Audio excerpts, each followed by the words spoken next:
बिस्मिल्लाहिर्रहमानिर्रहीम अस्सलाम वालेकुम। कैसे हैं आप लोग देख रहे हैं मेरा YouTube channel SR trading club. आज का हमारा टॉपिक है गोल्ड के डेली एनालिसिस। तो चलते हैं गोल्ड के एनालिसिस करते हैं और देखते हैं कि सबसे पहले कि आज कौन कौन सी ऐसी फंडामेंटल इंपॉर्टेंट न्यूज़ हैं जो मार्केट को बहुत ज़्यादा वोलेटाइल कर सकती हैं। अगर न्यूज़ के हवाले से बात करें तो आज हमारे पास पाकिस्तानी टाइम के मुताबिक जो है वो 5:30 अनएम्प्लॉयमेंट का डाटा है जो कि बहुत ज़्यादा इंपॉर्टेंट होता है। अच्छा, मैं थोड़ा सा डाटा के हवाले से आपको बताता चलूँ कि ये डाटा क्या होता है, किस तरीके से मतलब आप इसको रीड कर सकते हैं। तो अगर हम लोग थोड़ा सा बात करें प्रीवियसली डाटा के हवाले से, तो जो प्रीवियसली डाटा आया था वो 219 के आया था और अभी जो फोरकास्ट किया जा रहा है वो 220 के किया जा रहा है। तो ये डाटा एक्चुअल में जो डाटा फोरकास्ट किया जा रहा है ये नेगेटिव फोरकास्ट किया जा रहा है, क्योंकि अनएम्प्लॉयमेंट के नंबर्स जब कम होते हैं तो वो आपके लिए पॉजिटिव होते हैं और जब वो बढ़ते हैं तो वो आपके लिए नेगेटिव होते हैं डॉलर के लिए। तो यहाँ पे जो है वो डॉलर नेगेटिव आने के चांसेस जो है वो बता रहे हैं। तो लेट्स सी जब डाटा आएगा तो उसके मुताबिक हम लोग देखेंगे कि मार्केट जो है वो किस तरीके से इसको ट्रेड करना है। लेकिन इस डाटा के अंदर आपको मार्केट के अंदर काफ़ी ज़्यादा वॉलेटिलिटी देखने को मिल सकती है, क्योंकि थर्सडे को पहले वैसे भी आपको पता है कि काफ़ी ज़्यादा जो है वॉलेटिलिटी होती है। तो आपने जो है वो बिल्कुल केयरफुल होकर ट्रेड करनी है। उसके बाद हमारे पास जो है वो यूरो का डाटा है 5:15 पे। ये भी काफ़ी ज़्यादा इंपॉर्टेंट है क्योंकि ये मेन इनके रिफ्यूजिंग रेट्स हैं। तो ये भी काफ़ी ज़्यादा जो है वो इम्पोर्टेंट होते हैं, क्योंकि इसके अंदर यूरो के अंदर आपको काफ़ी ज़्यादा जो है वो मूव देखने को मिल सकती है। जैसे इंटरेस्ट रेट होते हैं तो ऐसे भी इनके ये रेट होते हैं। तो ये रेट इस दफ़ा कट करने जा रहे हैं। अगर आप प्रीवियसली देखें तो प्रीवियसली जो है वो बता रहे थे कि 4.50 थे, लेकिन अभी जो फोरकास्ट किया जा रहा है कि 4.25। तो ये लोग रेट कट करते हैं। अगर ये लोग रेट कट करते हैं तो फिर जो है वो यूरो जो है वो आप लोगों का जो है वो डाउन साइड पे आ सकता है। तो चलते हैं उसके बाद हम लोग अपने टेक्निकल चार्ट के ऊपर देखते हैं कि मार्केट हमें आज क्या अपॉर्चुनिटीज दे रही है। तो जैसा कि आप लोगों को पता है कि फाइनली काफ़ी दिनों से मार्केट जो है वो एक रेंज सिचुएशन के अंदर थी और मार्केट कुछ इस तरीके से जो है वो आपको रेंज करता हुआ नज़र आ रहा था इस एरिया के अंदर। तो इस एरिया का ब्रेकआउट हो चुका है। ब्रेकआउट होने के बाद अब हम लोगों ने क्या करना है कि अब आप लोगों ने कैसे ट्रेड करनी है, किस तरीके से इसको मैनेज करना है, वो सारी चीज़ें मैं आप लोगों को बताता हूँ यहाँ पे। तो देखिए, आप लोगों के पास जो मेन इंपॉर्टेंट जोन है वो ये वाला जोन है, यहाँ से लेके ये वाला जो जोन है। मैं आप लोगों के साथ दोबारा इसलिए मार्क कर रहा हूँ ताकि आपको चीज़ों की वाज़ेह तौर पे समझ आ जाए। ये वाला जो जोन है ये आप लोगों के लिए बहुत इंपॉर्टेंट है, क्योंकि अभी मार्केट ने इसका जो ब्रेकआउट है वो किया है। तो मार्केट जैसे ही इस एरिया के अंदर आती है, ये जो एरिया मैं आप लोगों के साथ मार्क कर रहा हूँ ये वाला एरिया, तो यहाँ पे 2360 का ये एरिया है। तो यहाँ पे आप लोगों को कोई एविडेंस ढूंढना है इस एरिया के अंदर, यहाँ पे कि आपको कोई बुलिश की कैंडल मिल जाए। तो यहाँ पे फिर आप लोग जो है वो इसको बाय कर सकते हैं। कहाँ तक कर सकते हैं? हमारे पास जो नेक्स्ट एरिया निकल के आ रहा है वो ये वाला एरिया है। ये वाला जो एरिया है 2393 का जो एरिया है, मार्केट आपको पॉसिबिलिटी है, हाई प्रोबेबिलिटी चांसेस है कि मार्केट आपको यहाँ तक देखने को मिल सकती है।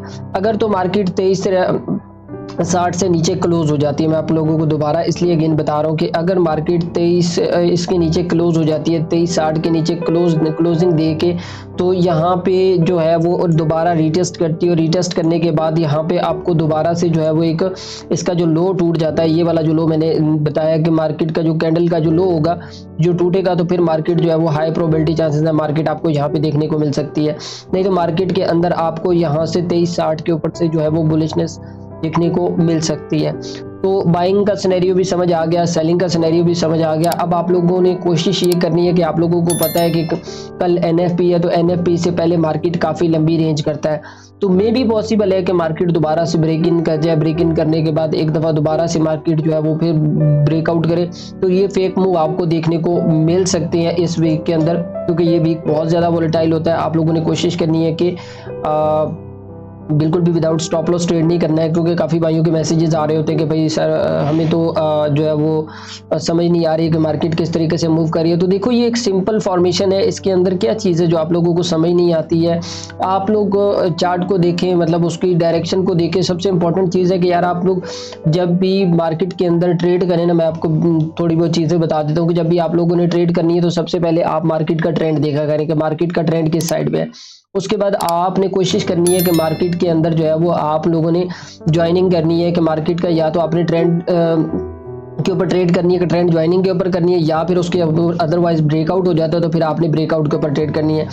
अब ये दो फॉर्मेशन है। अब देखिए, यहाँ पे हमारे पास जो फॉर्मेशन अप्लाई हो रहा है वो यहाँ पे इस वक्त जो हो रहा है, ये वाली जो चीज़ है ये ब्रेकआउट है। ठीक है।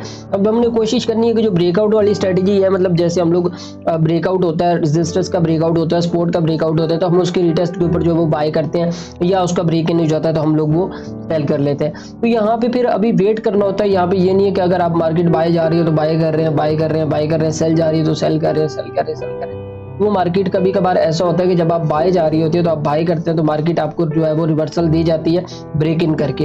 तो ये फेक मूव भी आपको होते हैं। कम से कम अगर ये ब्रेकआउट हुआ है तो मुझे यहाँ पे कोई ऐसा रिटेस्ट चाहिए जहाँ से जिसके ऊपर मुझे बुलिश का एविडेंस चाहिए। कैंडलस्टिक पैटर्न देख लें, आपके पास वॉल्यूम होता है वो देख लें, आपके पास एडीआर होता है वो देख लें, तो आपको उससे काफ़ी अच्छा आइडिया हो जाएगा कि आपने किस तरीके से मार्केट के अंदर जो है वो ट्रेड करनी है।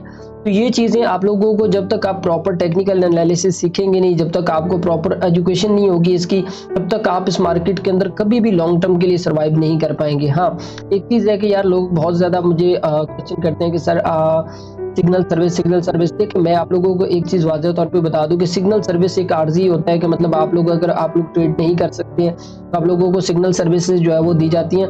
लेकिन सिग्नल सर्विस भी आप लोगों को वो यूज़ करनी चाहिए जो आपकी समझ में आए, जो आपको बताए कि यार आप बाइंग सेलिंग क्यों करवा रहे हैं, क्यों, इसके पीछे रीज़न क्या है और इसका प्रॉपर टेक्निकल क्या है, स्टॉप लॉस क्या है, हर एक चीज़ उसके अंदर मेंशन होनी चाहिए। फिर वो सर्विस आप लोगों को यूज़ करनी चाहिए। ये नहीं कि आप प्राइस बेस के ऊपर सिग्नल ले रहे हैं, आपको पता ही नहीं है कि आप किस वजह से बाय कर रहे हैं, किस वजह से सेल कर रहे हैं। इस तरह तो आप सारी ज़िंदगी मतलब कि एक लकीर के फ़कीर बने रहेंगे।